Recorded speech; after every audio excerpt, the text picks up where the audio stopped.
Mtazamaji wa Star TV habari, karibu sana katika kipindi cha mjadala mkuu.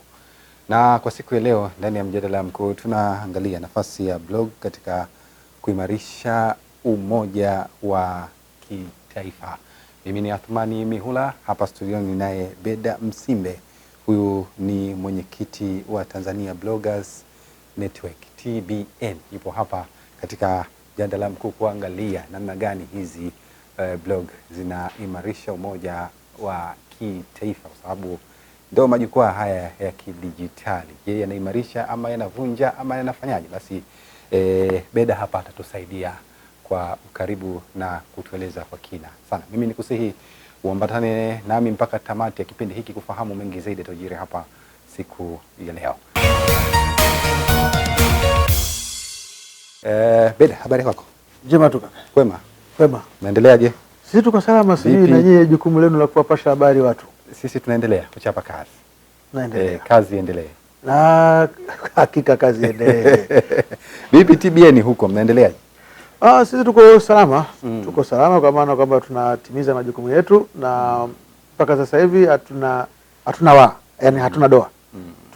Tunasukumana, tunakwenda na tunafanya kazi kwa sababu kazi yetu kubwa ni kuhabarisha wananchi kama nyinyi mnavyofanya, lakini sisi tuko kwenye majukwaa ya kwenye mitandao ambapo huko tunafanya kazi kwa mujibu wa utaratibu wa nchi yetu na vile vile tunafanya kazi kwa ajili ya taifa letu. Utaratibu wa nchi na taifa letu sisi. Sawa sawa. Blog ni nini hasa? Tuanzie hapa ili tufahamu, maana majukwaa ya kidijitali, majukwaa sasa hivi hapo mengi. Kila mtu anaandika na kujua. Blog ni nini, Mzee Beda? Blog tunaweza kusema kwamba ni gazeti la mtandaoni. Yaani unaweza ukalisema hivyo kwa sababu blog inakupa nafasi kubwa ya kuandika kitu ambacho kiko exhausted, ambacho kimekamilika. Na kinakupa nafasi hiyo kwa sababu unaweza ukaandika maneno hata kama 10,000 pale kwenye ukurasa wako moja na ukao umetulia. Kwa hiyo ni blog. Blog inafanyaje kazi? Blog of course kama vilivyo majukwaa mengine kuna codes na vitu vingine ambavyo vinasaidia kufanya kazi hapo. Lakini tunapozungumza blog, Kiswahili chake tunasema blogu ni kitu ambacho wewe unayemiliki una nafasi nacho. Wewe unayemiliki una nafasi nacho. Nadhani watu wanatakiwa wanielewe. Unayemiliki una nafasi nacho. Kwa maana ipi? Maana yake ni hii. Katika majukwaa mengine anaye-host hilo jukwaa ana mamlaka na mambo yako. Anaweza akaamua tu kwamba leo Instagram ya Beda Msimbe isifanye kazi. Na haifanye kazi. Anaweza akaamua tu akaidelete na ikaondoka. Lakini blog kwa sababu ya nidhamu iliyokuwepo mle ndani ya blog, ile ni ya kwako wewe. Unaanzisha wewe. Wao Google walichokupa ama WordPress wanachokupa ni nafasi. Lakini hawataki interference na wewe. Kwa hiyo ndio wanasema ni ya kwako wewe. Kwa hiyo unapofanya vile ni kama mtu unayemiliki tayari kifaa ambacho kipo. Kwa hiyo blog ina tofauti na mitandao mingine. Kwa maana host wake hana tatizo na wewe. Lakini huku Instagram, WhatsApp na mambo mengine host ana matatizo na wewe. Ukizidi kuleta vurugu mtavurugana kweli kweli huko. Anaweza kuamua tu kwamba leo Instagram haifanyi kazi ya kwako na akakueleza na sababu na akafuta. Huku mwenendo wake kwenye Google na kwenye WordPress ni vitu viwili tofauti. Mmeitumia vipi sasa nafasi hiyo nyinyi TBN kuhabarisha na kuelimisha umma wa Tanzania na kuhakikisha umoja na mshikamano unaendelea kuwepo? Tuna majukumu mengi tu kama waandishi wa habari wa kawaida tu. Lakini jukumu la kwanza ni tunasema unailisha taifa nini? Hilo ndio jukumu letu la kwanza. Lakini kwa mfano katika kipindi cha siku kama 100 sasa hivi sisi sehemu kubwa tunafanya peace journalism. Yaani ni amani na development. Kwa hiyo tunachojikita zaidi ni kutazama nini mahitaji ya nchi kwa sasa hivi. Na kwa sisi kwetu mahitaji ya nchi kwa sasa hivi ni wananchi kuifahamu serikali yao, kufahamu kazi wanazofanya serikali na vile kufahamu mwenendo wa taifa kwa sasa hivi ukoje.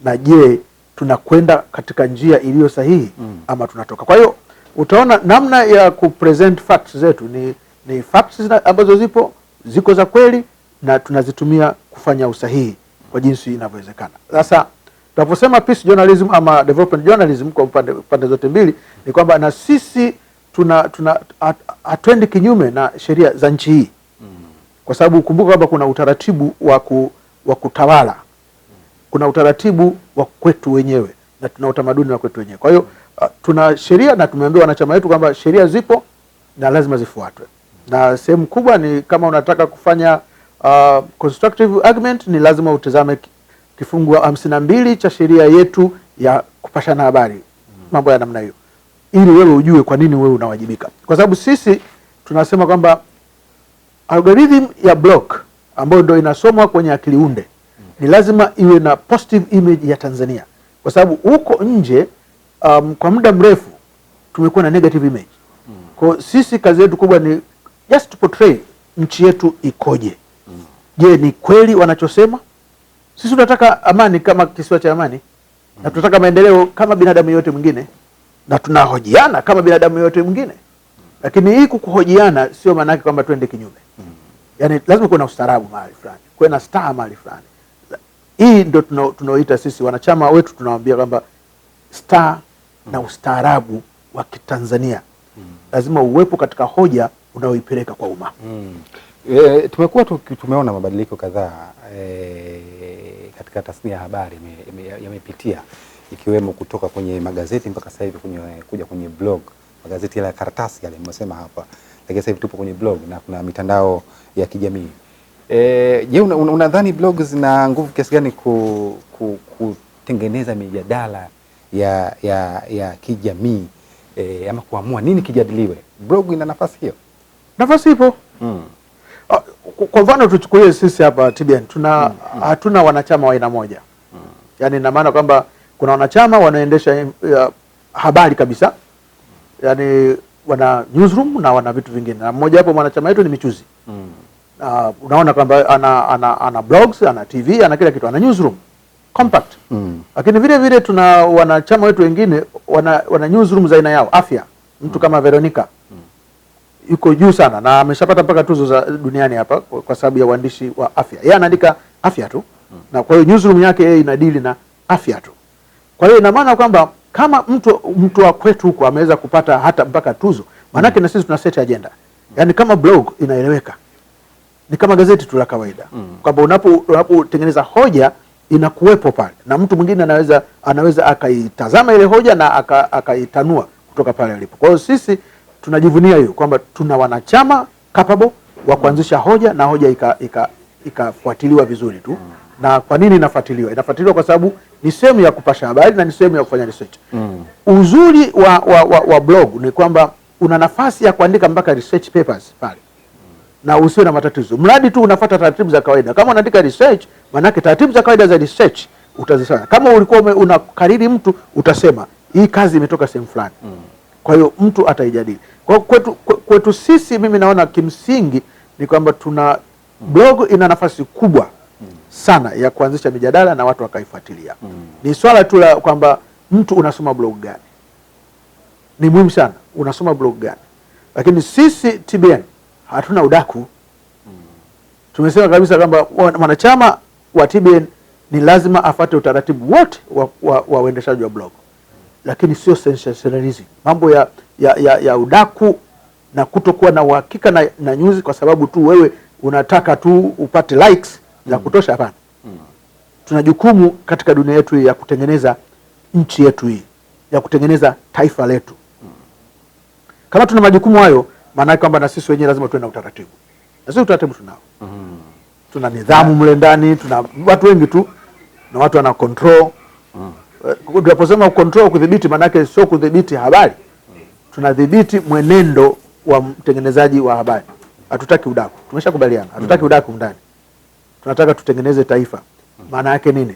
Tupeleke information ambazo wananchi wanaweza wakazitumia kufanya maamuzi ya mambo yao. Hizo ndio information ambazo tunataka zifike huko. Na kuna wakati fulani hapa nchini jamii ilifika mahali wakawa wanabeza vyombo vya habari hapa nchini na kuona vyombo vya nje ni bora zaidi. Labda kwa nyinyi TBN hasa bloggers, mlifanya kazi gani kuhakikisha kwamba uaminifu jamii inabaki kuamini na kuwa ni jukwaa rejea, kwa maana kwamba Michuzi kaandika kitu sawa, mtu anarejea hapo, anakuja hapo kusoma hapo. Unajua binadamu anaweza kuwa na akili kwa kuzingatia kanuni inayomwendesha. Na mtu anapokuambia kwamba sijui kwamba tasnia ya habari Tanzania watu hawataki kuiamini, huwa anauliza anaamini nini yani yeye anachohitaji ni nini? Kwa sababu habari ni usahihi. Habari ni kitu kinachofanya mtu afanye maamuzi. Habari ni kitu kinachompa mtu maono ya kesho. Hizo ni habari. Katika utamaduni wa kawaida tu ni kwamba habari inatakiwa kuwa na ukweli. Takwimu zinatakiwa kuwa na ukweli, na sio ukweli wa kupindisha, ukweli ambao mtu unamsaidia kufanya maamuzi. Sasa inawezekana wewe ukafikiri kwamba mtu anayetoka Kenya ndicho anachokulisha unachotaka wewe, lakini wewe kisaikolojia una matatizo. Nitakwambia kwa nini. Yule anayekulisha toka Kenya anataka kitu fulani kutoka kwako. Mimi napenda kusema Kenya kwa sababu ni majirani yetu, watani wetu ambao kila mara lazima tunavurugana mahali fulani. Anataka kitu kutoka kwako. Ni nini anachotaka? Je, ni kweli kwamba habari iliyoandikwa na chombo fulani cha Tanzania ni za uongo? Ama wewe unaofikiri kwamba uongo unaoandikwa na vyombo vya habari ni nini? Kwa sababu ili habari yako iwe credible ni lazima fact checks nyingi tu lazima zifanyike pale. Kwamba hii habari imetoka wapi? Ya nini? Muktadha wake ni nini? Inataka kwenda kusema nini? Inataka kwenda kama unataka kusema, tunasema iwe objective. Ni nini hasa? Isipendelee, isiwe na upande. Ni nini hasa? Sasa mimi naamini bado kwamba Watanzania wengi wanafuatilia vyombo vyao vya habari, wanafuatilia radio, kwa sababu wanahitaji kujua sio tu serikali yao inafanya nini, lakini kesho yao inategemea nini. Kwa sababu sasa hivi kwa mfano tuna fursa nyingi tu za kazi nchi za nje. Wewe unafikiri Mkenya atakwambia? Tunashindana kwenye soko. Atakwambia? Hakwambia, lakini vyombo vya habari vya Tanzania vitakwambia kama kuna fursa sijui Saudia kwa sababu serikali imefight kupatikana fursa, kuna fursa Ujerumani kwa sababu serikali imefight kupata vitu hivyo, na kwamba Mtanzania ukitaka kwenda nje una fursa ya kwenda nje, lakini usipitie njia ya panya kwa sababu usalama wako ni kitu cha muhimu. Mkenya atakueleza hiyo? Si tunashindana duniani? Yaani dunia nzima iko kwa market inashindana. Hakuna mtu atakayeweza kufungua, na ni silaha. Yaani information ni silaha kubwa sana inatumika. Na kama wewe ukiwa Mtanzania alafu unasema kwamba mimi nasikiliza sijui toka Marekani. Marekani wana utamaduni wao na wana taratibu zao pale. Na wewe una utamaduni wako na una taratibu zako hapa. Yule Marekani hata kusaidia wewe kuishi hapa. Wewe utajisaidia mwenyewe kuishi hapa kwa kutambua ukweli wa mazingira yako. Na vyombo vya Tanzania vitakueleza ukweli wa mazingira yako. Ukweli muhimu ambao utakufanya wewe uweze kuamua. Kwa hiyo wanaokuwa na dhana hiyo ya kubeza kazi ambazo zinafanywa kazi ambayo inafanywa na waandishi wa Tanzania, maana waandishi wa habari wa Tanzania hawafikiri sawa sawa. Mimi nadhani wana matatizo ya kufikiri. Kwa sababu kila binadamu ana matatizo ya kufikiri, lakini nadhani wao wana matatizo zaidi ya kufikiri. Kwa sababu mimi samani nataka kusema hivi kwamba ukiwa umefundishwa ujinga na mtu ambaye anataka wewe uwe mjinga hivyo hivyo, utabaki kuwa mjinga hivyo hivyo kama wewe mwenyewe usipotumia akili ya pili. Unajua mtu mmoja, rais mstaafu, nisiseme mtu mmoja, tuseme tu rais mstaafu Jakaya Kikwete, alisema akili za kuambiwa changanya na zako. Wale ni msemo ambao unaweza ukaupuuza, lakini ndio ukweli wenyewe kwamba akili za kuambiwa ni hiki vitu unavyojifunza bila utaratibu. Afu za kwako ni maamuzi yako wewe baada ya kutafakari. Na mara nyingi maamuzi yako wewe yako sahihi, sio yale yenye makando kando. Sasa huyu anayekwambia kwamba waandishi wa habari wa Tanzania hawajui kuandika, ni kwa sababu yeye anataka yale matusi anayoandika yeye wewe ndio uandike. Zile takwimu anazotoa yeye ambazo si sahihi, anataka na wewe ufanye nini? Uziandike, ueko, yani uwe mwangwi wa ile kitu. Sasa wewe umesoma, na wewe una utaratibu. Wewe umefundishwa kuandika habari, na kama umefundishwa kuandika habari, umefundishwa na taratibu na kanuni. Sasa uwezi kuwa mwangwi wa mtu mwingine, ni kwamba lazima wewe verify fact. Lakini kuna mambo ambayo unajua kabisa haya yanafanywa na fulani kwa sababu anataka kitu fulani toka kwangu. Wewe unafikiri watu wanataka nini wanapoizungumzia vibaya Tanzania? Wanataka kuvuruga ile utaratibu. Ukishauvuruga ile utaratibu inakuwaje? Mimi wanauliza tu, yani tushavurugana hapa sasa inakuwaje? Maana yake hakuna kitakachofanyika. Kwa hiyo huyo mtu wa nje aliyekuwa anataka vurugu itokee na kusepo na kitu kinafanyika, sasa yeye ndo ana impose anachotaka, kwa sababu wakati wenyewe hamuelewani, kila mtu kaenda njia yake. Unajua mnara wa Babeli kwenye Biblia uliweza tu kuleta matatizo kwa sababu Mungu alichungulia watu toka juu. Wakasema hawa wanataka kufanya nini hawa? Wanataka kuja kunitembelea mimi huku, mimi jirani yao. Akavunja uwezo wa kuelewana. Wewe unatumwa shoka, unaleta baruti. Wewe anatumwa hiki, anaita kitu gani? Matokeo yake unajua nini? Ule mnara wa Babeli haukujengwa. Kwa sababu lugha gongana, hakuna anayemuelewa mwenzake. Sasa nafasi ya vyombo vya habari vya Tanzania ni kuweka lugha ya kuelewana ili tuweze kusonga mbele. Kwa sababu tusipoelewana tutapiga mark time hapa. Na hapa ndo unakuja ile kitu ambacho umesema mwanzo, umoja wa kitaifa. Kwamba ni tunu na lazima tuipiganie.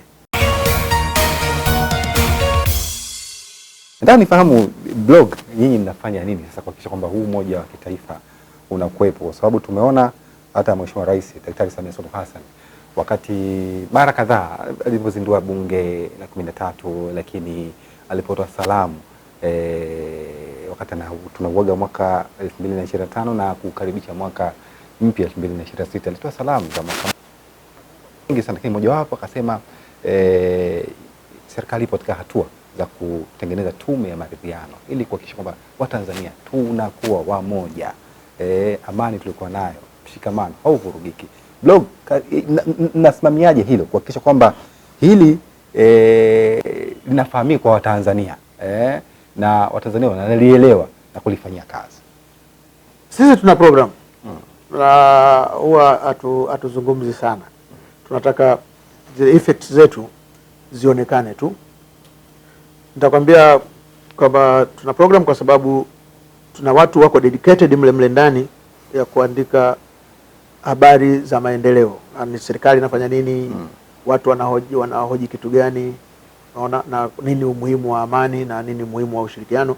Kwa hiyo tunahoji watu mbalimbali, tunaandika facts zao na challenge wanazoziona, takwimu wanazozitoa. Tunapata nafasi ya kuongea na wataalamu wa serikali, wanazungumza, na wakati mwingine tunapata nafasi vivyo ya kuongea na mawaziri, wanazungumza. Na nia yetu ni kwamba ukiingia kwenye mitandao wakati fulani watu wanadhani kwamba serikali haifanyi kazi. Kuna maneno mengi ya kejeli tu mle ndani kama serikali haifanyi kazi. Kwa hiyo sisi tunasema ili tuwe pamoja ni vile vile lazima kuonyesha kwamba kuna mambo yanafanyika serikalini na kuna mambo ambayo yanahitaji kurekebishwa na watu wanahoji. Kwa hiyo tunapeleka hapo. Sasa mtu ambaye anaweza akaamua kusema kwamba hao watu hawafanyi vizuri ni mtu ambaye hataki kukubali takwimu zinazoonyeshwa wazi. Sababu mtu anaweza akaamua tu kwamba Dar es Salaam ni jiji chafu kwa sababu tu yeye mwenyewe ameenda labda sehemu fulani amekuta kuna uchafu. Lakini ukweli kwamba ukitizama asilimia ya usafi ni kubwa kwa sababu watu wanafanya kazi zao pale. Sasa huwezi kila siku wewe ukawa unazungumza negative. Yaani umeamka negative, umekaa mchana negative, umekaa jioni negative. Kama vile hakuna mambo mazuri yanayofanyika na Watanzania na ambayo yanatupa mstari mzuri. Ndio maana nasema tuna program kwamba mle ndani kila mtu anafanya kazi zake, lakini tuna watu tumeambiwa wawe dedicated kuangalia miradi mikubwa ya kimkakati ambayo inawasaidia Watanzania kwenda. Na hii miradi mikubwa ya kimkakati kwamba nini kinafanyika na wapi pana kasoro. Na sisi ni kama daraja tu kati ya serikali na watu. Ona vile vile tunazungumza sana kuhusu mwingiliano wa sekta binafsi kwa sababu tunaamini sisi ni sehemu ya sekta binafsi. na hatuamini kwenye kutukana, tunaamini kwenye negotiation table, na tunazungumza na serikali kama kuna sheria hii hapa inatukwamisha sisi watu wa blogs, na tunakwenda kwa sababu tunaamini on meza, tuzungumze, tujadiliane. Hii ni Tanzania yetu, hatuwezi kugombana kwenye Tanzania yetu, taifa letu. Kwa hiyo tunajadiliana, tutafikia mwafaka, tunajua habari fulani. Na huu mwafaka ndio utatusaidia sisi kama sekta binafsi, watu mmoja mmoja, kuweza kuona nani. Hata hizi pesa kama unasema content creators wanakuja. Haya ni majadiliano na sisi tuliyafanya kwamba bloggers wanahitaji hela. Kama vile serikali ilivyokuwa imesema, jamani, kwani huko kwenye media kuna kitu gani? Wakaanzisha tume, ikafanya research, ikasema uchumi wa media ni mbaya. Kwa hiyo tunaamini kwamba siku moja serikali katika kwenda kwake itatekeleza kitu ambacho kitasaidia media za Tanzania ziweze kuwa well balanced, equipped, ziweze kufanya kazi iliyokusudiwa. Kwa sababu katika kila nchi media yake imekusudiwa kufanya kitu fulani. Wewe tazama tu media ya Marekani inafanya nini duniani hapa. Media ya Marekani ina protect maslahi ya Marekani. Wewe umependa ukupenda ama ujui geopolitics, hili ni tatizo lako wewe. Lakini ukitizama geopolitics, ukatizama media ya Marekani ama media za West, unaona kabisa ziko pro mambo yao, utamaduni wao, maslahi yao, policy zao na uchumi wao. Wanapokupa wewe kwamba ni negative ili wewe usiendelee, tazama wao wana negative kiasi gani afa wazisemi. Wanasema positive ya nchi zao ili wewe uweze kwenda kule utalii, uwe kwenda kule kusoma. Yaani kuna vitu vingi tu. Sasa leo hii utasemaje kwamba Tanzania ina matatizo? Ndio, kama nchi yote dunia ina matatizo yake. Lakini inatatua matatizo yake. Hilo ndio jimbo mimi nalionaga jambo la msingi. Inajaribu kutatua matatizo yake. Sio inajaribu, inafanya utatuzi wa matatizo yake. Ndio maana tunakwenda. Kwa hiyo sisi kwetu pale tunachofanya kikubwa sana kaka ni kuhakikisha kwamba maslahi ya mtu anayeitwa Mtanzania yako wazi. Sawa sawa. Na mtazamaji wa Star TV, huyo ni Beda Msimbe, mwenyekiti wa Tanzania Bloggers Network TBN, ndiye anasema hapa kwamba maslahi ya Mtanzania yanatangulia mbele wakati wakifanya kazi ya kuhabarisha umma huu wa Tanzania, kuhakikisha kwamba umoja, mshikamano uliopo hapa nchini hautetereki na unaendelea kuimarika. Mimi ni Athmani Mihula, na kwa siku leo ndani ya mjadala mkuu tunaangalia nafasi ya blog katika kuimarisha umoja wa kitaifa. Nikusihi uendelee kubaki hapo nami mpaka tamati kipindi hiki ili uweze kufahamu mengi zaidi yanayojiri hapa katika mjadala mkuu. Beda, katika umoja wa kitaifa kwa maana pande zote zinatakiwa zisikilizwe, maana mamlaka inasema nini, taarifa zinatoka huko juu zinakuja chini, lakini pia jamii nayo ina changamoto zake, na sehemu ya kusema ni kupitia vyombo vya habari. Labda daraja hapa limevunjika, labda kuna hichi, vyombo vya habari vinatakiwa zibebe zile taarifa ili mamlaka zifahamu na kutatua hiyo changamoto. Kuna changamoto sasa hivi ipo katika jamii, wanazungumza, utanisaidia kama ni kweli, kwamba vyombo vya habari sasa hivi vimekuwa tu na laini moja, kwamba inatoa taarifa juu kuleta chini na sio tena kisemeo cha wananchi. Blog kwenu nyinyi hali ipoje? Mimi nafikiri kwamba journalism ya Tanzania iko vizuri. Kwa hiyo wanaosema hivi sio sawa. Na nitakwambia kwa sababu juzi tu nadhani fracas ya daraja la Goba pale Mtipesa mpaka DC anafika Dar es Salaam hapa. Dar es Salaam hapa. Nazungumzia Dar es Salaam kwa sababu hiyo mimi mwenyewe ni mkazi wa Goba. Na umeona ile fracas kwa mpaka DC imebidi afike pale. Ni vyombo vya habari. Watu walienda kwenye vyombo vya habari kasema hili daraja litaleta matatizo tu. Amekuja DC akasema kweli hili daraja litaleta matatizo. Kwa hiyo DC kama DC akafanya maamuzi yake ya kimamlaka. TARURA nao watafanya maamuzi yao ya kimamlaka. Kwa sababu hatuwezi tu kuwa kama Kambale, kila mtu ana shurubu zake hapa anaogelea tu. Kwa kuna utaratibu. Na mimi naamini kabisa kwamba vyombo vya habari vya nchi vinafanya kazi yake vizuri. Sasa tukiacha hiyo Goba tu hapo Mtipesa daraja hiyo. Kuna taarifa zinazotoka kanda ya Ziwa. Mambo masuala ya mauaji na vurugu zingine. Anayeibua nani? Taarifa za habari wananchi. Kwa hiyo mimi mtu akiniambia kwamba sijui atutekeleze wajibu wetu, Tunaweza kama waandishi wa habari tuna matatizo, tunaweza kama waandishi wa habari tuna matatizo, lakini hayo matatizo hawezi kusema kwamba sisi hatufanyi kazi yetu. Tuchukulie barabara ya Lindi, wanaopiga picha kuonyesha ubaya wa eneo lile la kuanzia Lindi pale kwenda Mtwara ni nani? Sio wananchi wanalalamika, waandishi wa habari wanafika, wanapiga picha, wanaweka. Na ndio maana kuna timu kutoka mamlaka inashughulikia ile barabara, lazima ikae vizuri, ipitike. Waliozungumza ni Watanzania hawa, wala sio kitu cha nje. Kwa mimi nafikiri watu wanaposema kwamba sisi tunapokea tu maelezo kutoka juu, tuna matatizo. Nakuwa makasuku kwamba kasema mamlaka imesema. Ukiingia kwa mfano kwenye blogs, ukasuku huwezi kuuona, kwa sababu tunasema narrative lazima ichukue utaratibu wake, narrative. Na narrative maana yake ni kisa cha mtu ambacho kiko ndani ya maisha yake kinachosumbua, na kama kikitatuliwa atakuwa amekwenda mbele kiasi gani yeye mwenyewe, na taifa litakuwa limekwenda mbele kiasi gani.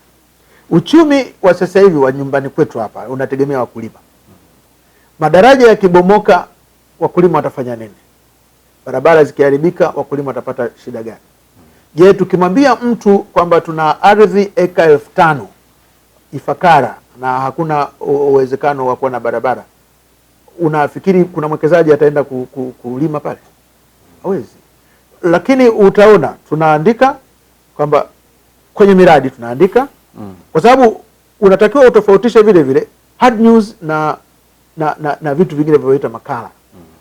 Kwa maana kwamba mara nyingi tunaangalia matatizo ya wananchi sio kwenye hard news, tunaangalia kwenye vipindi vyetu maalum, makala. Unatembelea wananchi, unawahoji, unafanya nini, wanakueleza matatizo yao, na wewe kazi yako ni case presentation. Ndio unachofanya. Na mimi huku kwetu sisi kwa bloggers tunaambiana, yaani kukicha asubuhi tukakaa, bwana hii kitu unaofanya bwana, hapana bwana, rekebisha. Kwa sababu nia yetu ni hiyo, kwamba ni lazima tuwe na objective kwamba ni nini tunachotaka kukikamata hapa. Yaani tunataka kumsaidia nani? Tunataka kuropoka tu kwa sababu tunataka likes, ama tunataka kuisaidia taifa hili kuwa bado moja likiwa linapambana kuelekea kwenye maisha yake sawa sawa. Kwa sababu tuna dira 2050, kama tusipokuwa wamoja dira ya 2050 haiwezi kufika. Haiwezi kufika kabisa, kwa sababu tutavurugana tu. Yaani mimi nitakurudia pale kwamba Babeli ilishindwa kujengwa kwa sababu Mungu akasema hawa wajinga hawa ngoja ni wavuruge. Na aliwavuruga kweli, kwa sababu kila mtu alikuwa anazungumza lugha yake pale, hakuna maelewano. Sasa nini jukumu letu sisi? Ni kuweka maelewano ili tusonge mbele. Hilo ndio jukumu kubwa tu. Na mimi sidhani kama anaambia kwamba hatufanyi kazi zetu. Mimi sijui bwana kama kweli tufanye kazi. Mimi juzi tu peke yake hapa niliandika habari kuhusu kahawa kama urithi. Nimehoji wataalamu wawili watatu, nimemhoji na mkurugenzi mkuu wa bodi ya kahawa, kahoji na mkulima wangu mmoja wawili Mbeya na Kilimanjaro, na nikatoka na makala urithi. Sasa ukiisoma ile makala, nataka kukuambia kwamba hawa waliosomesha watoto wao kwa kutumia Arabica Kilimanjaro na hawa waliosomesha watoto wao kwa kutumia Robusta Morogoro, maana yake ni nini? Kwamba hiki kilimo usije ukakiacha, ni urithi. Na kwa nini kahawa yetu ina fetch good price? Na kueleza ni kwa sababu inachumwa na mkono, alafu inakaushwa kwenye jua, na soko linapenda hivyo, kwamba kitu kilichotengenezwa, kilichoshughulikiwa na binadamu kwa ubinadamu wake, kitu kilichoshughulikiwa na binadamu kiwasili wake. Sasa mtu unaposema kwamba sisi hatuandiki, nasema inawezekana wewe unachotafuta ni matusi. Sasa sisi hatutaandika matusi. Sawa bwana. Kuna hoja kwamba blog zimeleta demokrasia ya habari. Nakubaliana hapo. Lakini pia zimeleta uhuru uliopitiliza. Je, blogger anapata wapi mpaka kati ya kutoa maoni yake na kulinda usalama wa taifa? Yaani mpaka kati ya kutoa maoni yake na kulinda usalama wa taifa. Mpaka upo. Unajua hata nyumbani kule kwako wewe, kule kwenye familia mzee. Kule kwenye familia kuna mipaka. Pamoja na uhuru wa mtoto kufanya kila chochote anachotaka. Kuna mipaka na guidelines. Kama bwana wewe unaenda kucheza mpira saa 10, lakini 11 na ripoti nyumbani hapa. Hakuna mtoto anatakiwa kuwa nje ya nyumba hii zaidi ya saa 11. Sasa sisi tunapata wapi? Ni kwamba wewe una maoni yako, lakini vile vile pana sheria. Yaani hii nchi ina sheria na ina utaratibu na ina kanuni na kuna sera. Sisi tunawaambia wanachama wetu kwamba sera ijue, sheria zijue na kanuni zijue. Kwa maana gani? Hata kama wewe unataka kufanya constructive argument, yaani unataka kukosoa, kosoa kwa kuzingatia sheria zilizopo. Sasa kwenye kifungu cha 52 kwenye sheria yetu ya habari na vitu vingine inakutupa maelezo namna gani wewe unaweza ukasema unachotaka kusema bila kukiuka utaratibu. Yaani unatakiwa useme bila kukiuka utaratibu. Sasa kama kukosoa ni kutukana, sio. Yaani usitukane ukazani kwamba ukitukana wewe ndio umekosoa. Eleza kosa, eleza kunatakiwa kufanyika kitu gani. Kwa hiyo tunaposema kwamba una maoni yako, tunamwambia, hata juzi tumetoka kumwambia mtu mmoja, kaka, hayo maoni yako hayana research. Sasa sisi hatuwezi kukaa na watu ambao wanaandika maoni yasiokuwa na tafiti kwa sababu tu umemsikia fulani. Hapana, lazima kuwe na utafiti hapo kaka. Umeutoa wapi utafiti wako? Nani kasema? Mtaalamu. Ndio, Mwananchi inawezekana akasema, mtaalamu kajibu namna gani hiyo hoja? Kwa sababu hakuna kitu kinachoitwa breaking news. Sisi watu tunajua kuna watu wanapenda likes.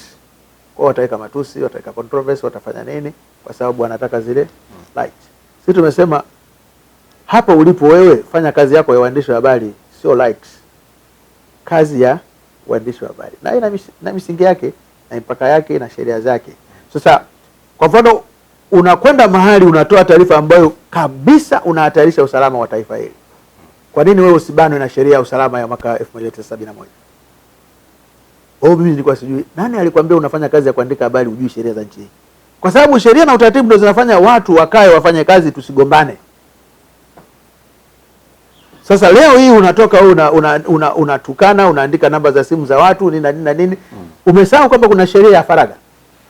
Ulinzi wa taarifa binafsi. Unataka ujue tu. Kwa hiyo mimi kazi yangu kama mwenyekiti pale nasimamia sera. Na wanakuelewa vijana? Natumaini wananielewa kwa sababu wana mitazamo yao hivi na joto linapanda. Joto lipande kwa sababu hata mimi nilikuwa kijana. Kwa hiyo na mimi nawaeleza kama kuna mambo duniani hapa ukielezwa unaweza ukakimbia afu usitaki kufanya kazi kabisa. Lakini tumefanya sisi na mpaka leo bado tunaendelea kufanya. Mimi nimeanza kuandika mwaka 1985 official. 1985. Lakini kabla yake nilikuwa naandikia gazeti la Kiongozi wakati niko shuleni. Lakini kukaa newsroom nimeanza 1985. Sasa wewe fikiria tangu 1985 mpaka leo nipo. Na kwamba mimi sio kama sijawahi kushtakiwa. Mimi nilipelekwa mahakama kuu mara 2. Lakini data na details zilizokuwa nazo na ushahidi fact check sheets zilinitoa. Mimi nilipelekwa kwenye mahakama ya nje ya upatanishi. Kwa sababu I was the only person ambaye nilikuwa na data ambazo nilikataa kuzitoa. Kwa hiyo ni lazima niitwe mahakamani. Nikazitoe. Sasa unafika pale unajua sheria sasa inakulinda.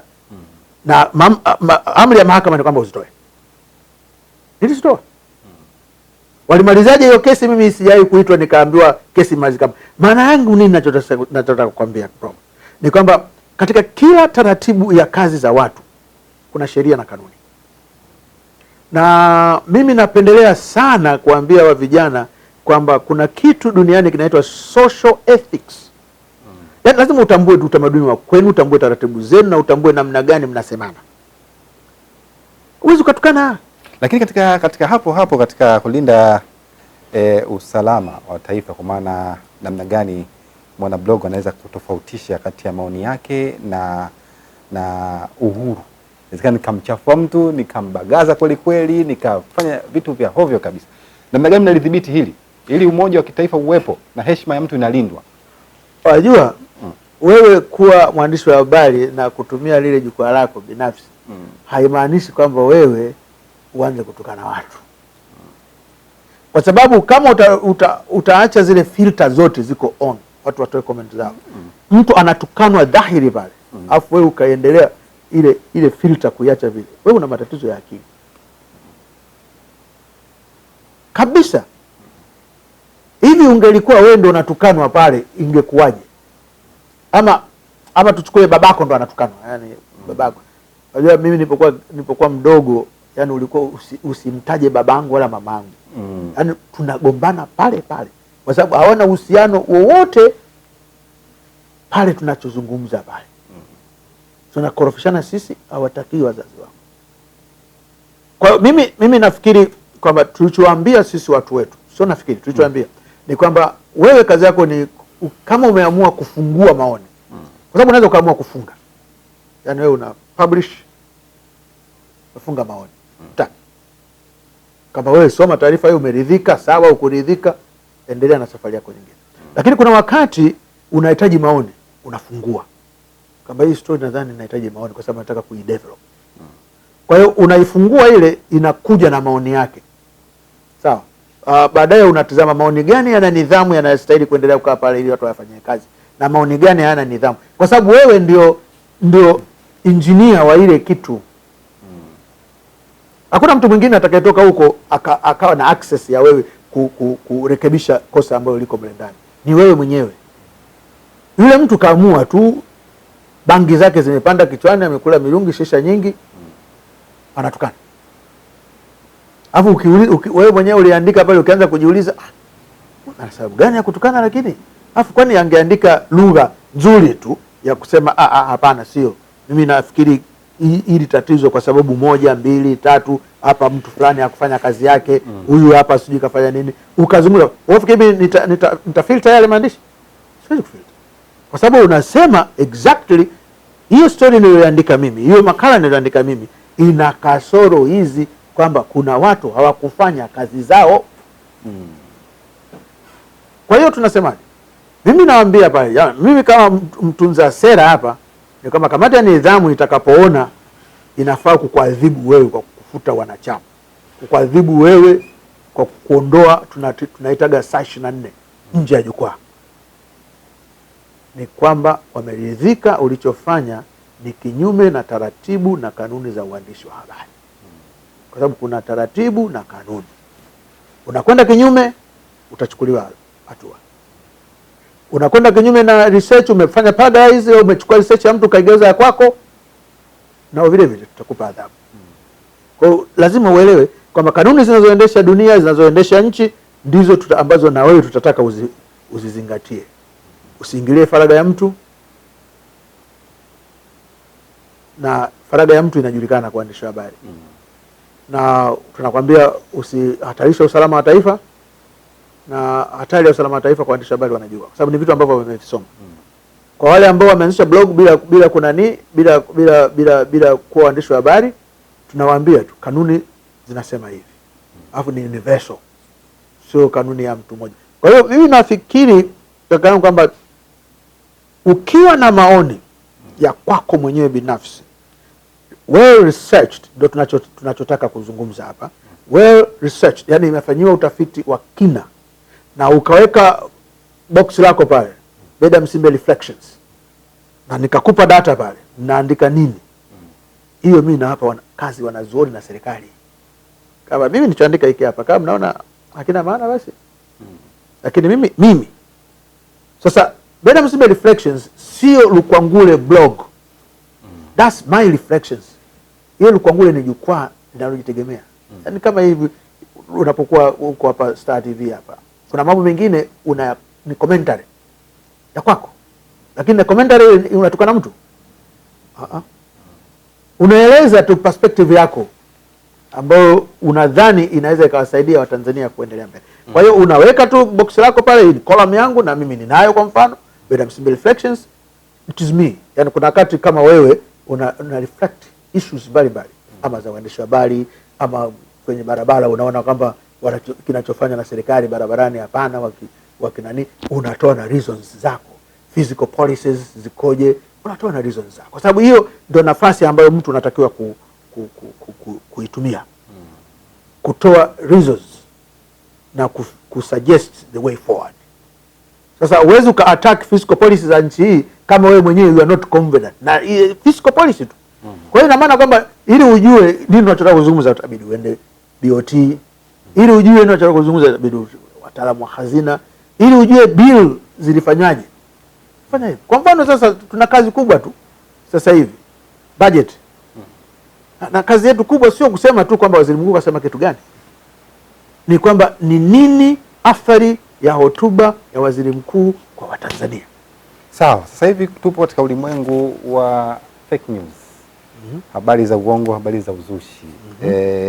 Nyinyi bloggers mnakabiliana nayo vipi mambo kama haya? Kwa sababu wengine wanachukua Beda Msimbe anachukua ile neo yako ile jina la blog yako pale anaandika, inaonekana wewe umesema lakini kumbe si wewe.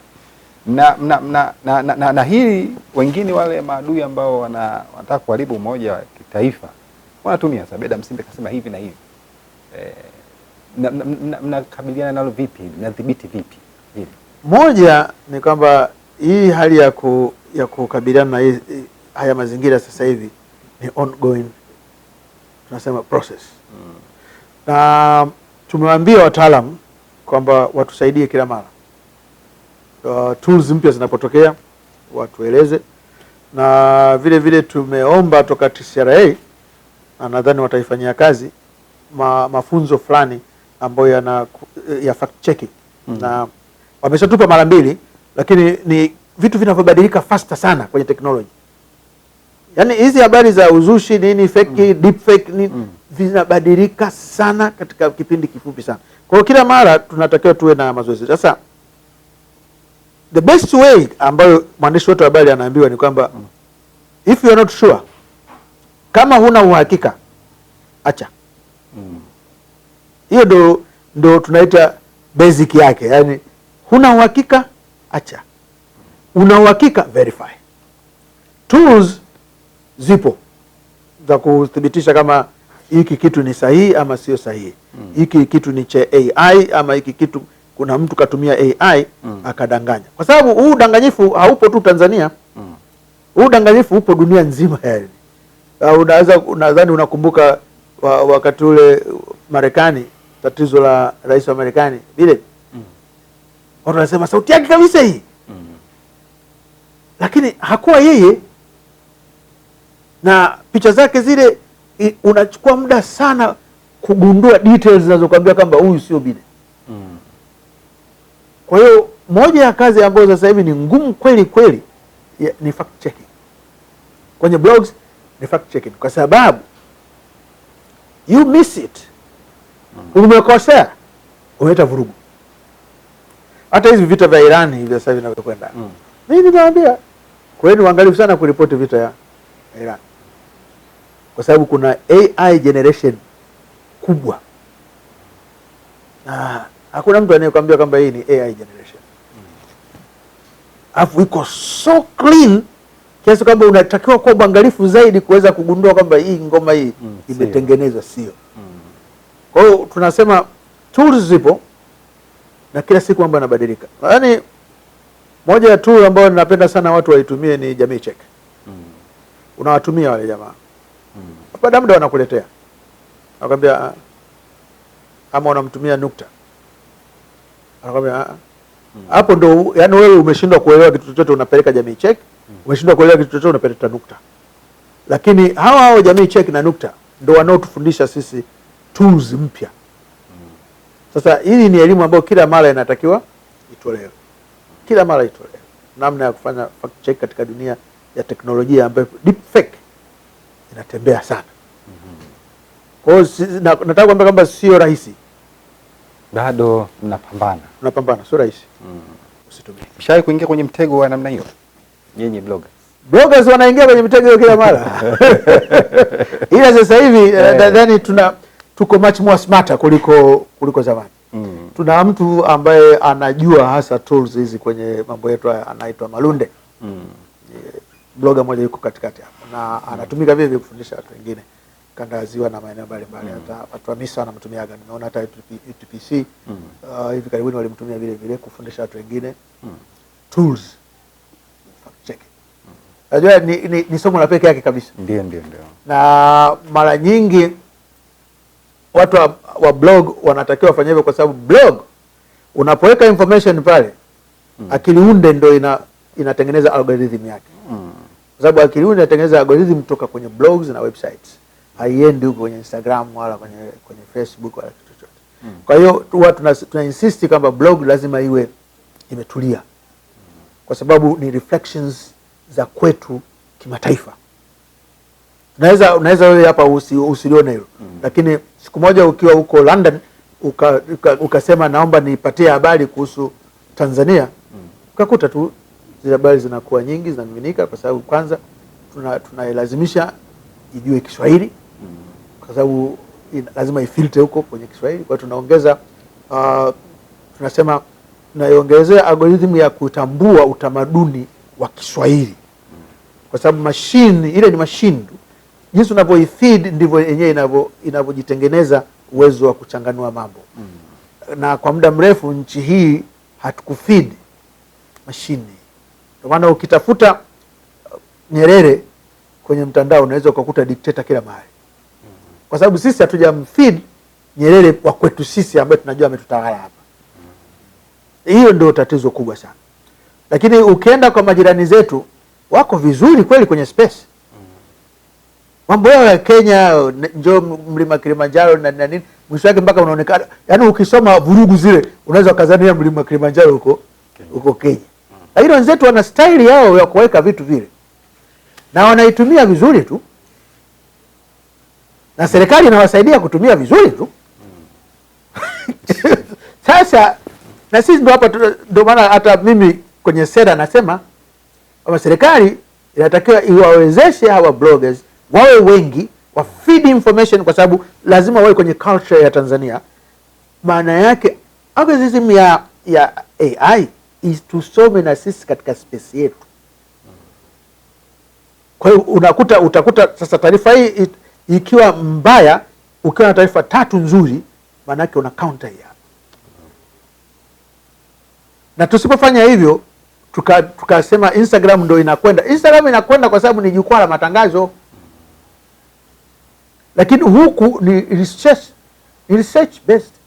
Natafuta taarifa ya Tanzania, unaipata wapi? Kwa hiyo mambo mengi ya kufanya mzee.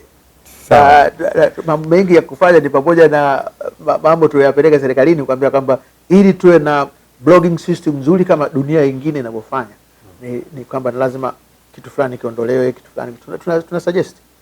Kama wameweka ada kubwa, nadhani wakati huo walikuwa na sababu zao, lakini sasa hivi need ya technology na fursa sasa hivi zile ada lazima ziondolewe. Changamoto zipo katika taasisi zozote zile.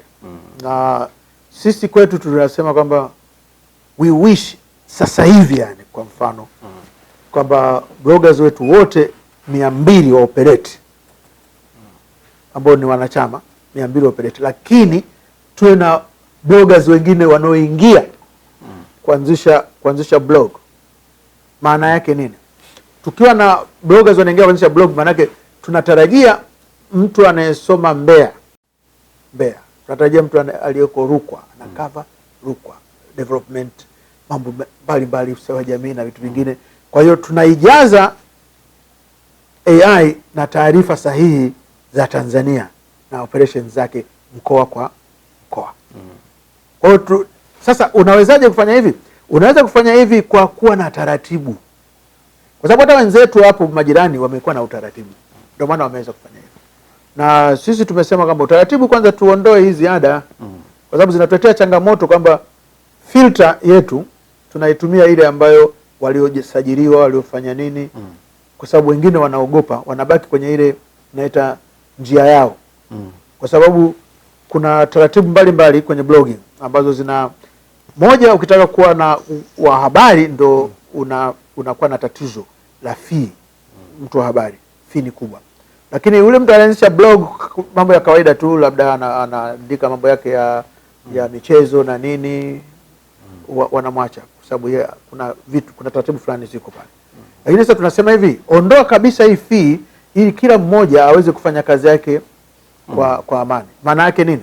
Ikiwa utaingiza bloggers 4,000 na kila blogger akakupa story hizi tu mbili za maendeleo ya Tanzania, maana yake una watu wangapi? Una story ngapi hapo? Una story 8,000. Ukiwa na story 8,000 kwa saa moja katika mtandao, maana yake nini? Maana yake links za dunia zinakuja. Ndio maana yake tu. Yaani usieleze kitaalamu sana kwamba unapo pump more stories zenye uhakika na research, zina data na kila kitu kwenye blog, maana yake kwamba umefeed AI kuhusu Tanzania. Naam, mtazamaji wa Star TV, huyo ni Beda Msimbe, mwenyekiti wa Tanzania Bloggers Network TBN. Yupo hapa ndani ya mjadala mkuu tukijadili mimi na yeye kuhusiana na nafasi ya blog katika kuimarisha umoja wa kitaifa. Mimi ni Athmani Mihula, niendelee baki hapo mpaka tamati kipindi hiki ili kufahamu mengi zaidi yanayojiri hapa katika mjadala mkuu. Beda, kuna sasa hivi ndani ya Tanzania yetu hii kuna si ni utamaduni ama ni kitu gani? Kumeibuka huo utamaduni, si utamaduni ama tabia. Tuseme tabia, si utamaduni. Maana utamaduni utakuwa umeenea kwa watu wengi, lakini watu wachache wameibua hiyo tabia, kushangilia pale labda mmoja wetu awe kiongozi au mwanachama chama fulani anapata matatizo, watu wanashangilia, wanafurahia. Nyinyi watu wa bloggers mshaliona hili, na labda taratibu zenu ni zipi kuhakikisha, kwa sababu haya ndio yanaleta umoja wa kitaifa? Mshaandika na kupiga kelele kwamba huu si utamaduni unafaa kwa Tanzania, hatukutoka huko, hatakuwa hivi. Tunaambia watu wafanye commentary. Wafanye commentary kwa sababu hata kwenye misingi ya dini, na sisi ni watu wenye dini, ni kwamba huwezi kushangilia dhiki aliyokuwa nayo mwenzako.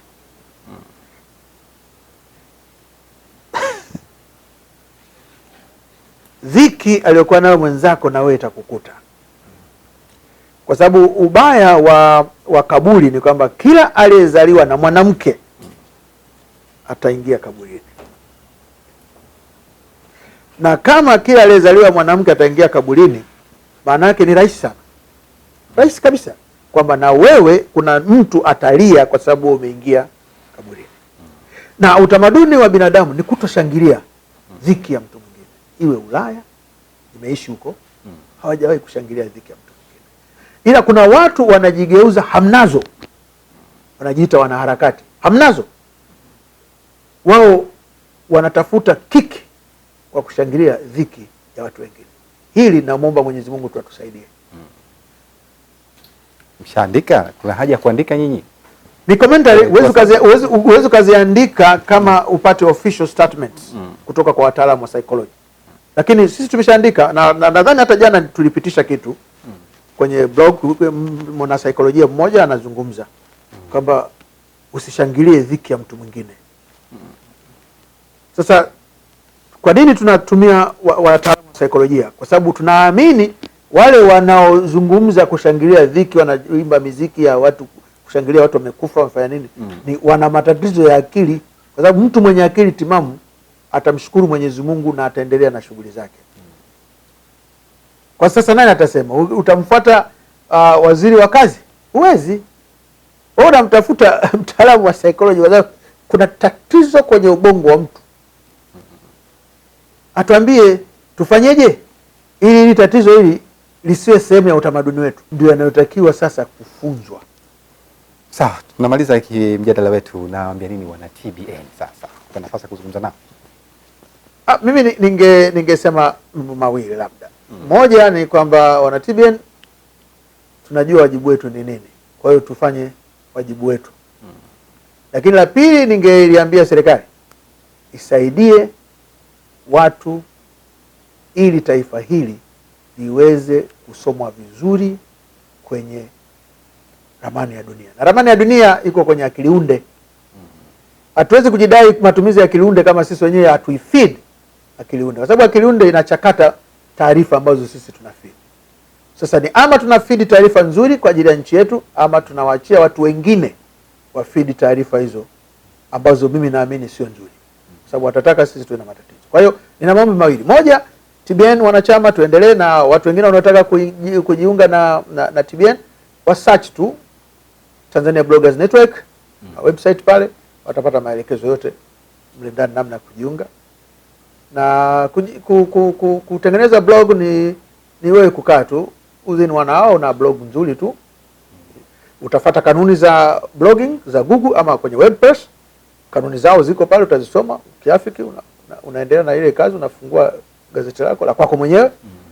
Na ukija kwetu sisi tutakwambia kwamba wewe ni Mtanzania, utafuata sheria za Tanzania, na utaona kwa mfano hata sisi tuna grupu ya wanachama wetu ambao wako diaspora, lakini hata ukiingia kwenye blog zao zile utaona kabisa wana reflect Tanzania. Hawatasema ovyo, kwa sababu wao bado tu wanabanwa na taratibu za utamaduni wa Tanzania. La mwisho kabla sijafunga, nimelikumbuka hili, unawaambia nini vijana kuhusu huu umoja wa kitaifa? Mwingine Beda Msimbe, wewe umekula chumvi nyingi, unafahamu, unaelewa. Mwingine anaona huu umoja, amani, utulivu kama havina maana. Vipi unamwambia? Mimi nitaka niwaambie vitu kimoja tu. Gen Z ni Gen Z. Millennia ni millennia. Na sisi wengine tuliozaliwa wakati wa utaratibu fulani ni wakati wetu, kwa sababu the world is changing. Lakini historia inasema hivi: usipojifunza aliyekutangulia akafanya nini, wewe utaharibu. Kwa sababu kwenye madaraja yale ndio tunapitia, na ndio maana dunia nzima wanaofanikiwa ni wale ambao wanatazama wametoka wapi, wako wapi, na wanakwenda wapi. Tunatoka hapa tunaenda Middle East kwa ajili ya kwenda kutembelea kaburi la Yesu, pale ambapo tunaamini kwamba amezikwa Yesu. Kwa nini? Ile ni kuweka tai, yani unasema kuweka kamba iliyosimama kati yako wewe na imani yako. Tanzania ni ya kwetu, yani sio ya mimi, ni ya kwetu. Taifa hili ni la kwetu. Unapofanya maamuzi ya kukata kamba ile inayokuunganisha wewe kwenye imani, na ukadhani wewe una akili zaidi, ujue huwezi kuvuka. Utavuka na mahema ama utavuka na makaburi. Na makaburi hayajawahi kuzungumza kitu chochote, yako silent. Na mahema hayajawahi kumhifadhi mtu yote mpaka yachomekwe. Anaelewa hili neno, alielewe. Mimi nikushukuru sana Beda Msimbe kuhitimisha hivyo. Bila shaka mwenye sikio amesikia. Na mtazamaji wa Star TV, mpaka kufikia hapa mjadala mkuu umetia nanga. Kwa namna hiyo tumelifunga pazia hapa, mimi na Beda Msimbe. Huyu ni mwenyekiti wa Tanzania Bloggers Network TBN. Alikuwa hapa katika mjadala mkuu kuzungumza nami kuhusiana na nafasi ya blogu katika kuimarisha umoja wa kitaifa. Bila shaka umesikia mengi mazuri yenye hekima na busara. Yote haya ni lengo la kuimarisha umoja, mshikamano, utulivu uliopo hapa nchini, na tulinde, tushikilie kweli kweli, kwa sababu kama alivyozungumza, hatuna Tanzania nyingine. Tanzania ni hii na hapa ndipo kwetu. Mimi ni Athmani Mihula, kwa niaba ya wale wote walishiriki kuhakikisha kwamba kipindi hiki kinakujia wewe hapo ulipo. Nasema asante sana, kwaheri, uwe na siku njema. Tukutane siku wa saa kama huu ili ufahamu mengi zaidi yanayojadiliwa hapa na yanayoendelea ndani ya Tanzania. Kwaheri.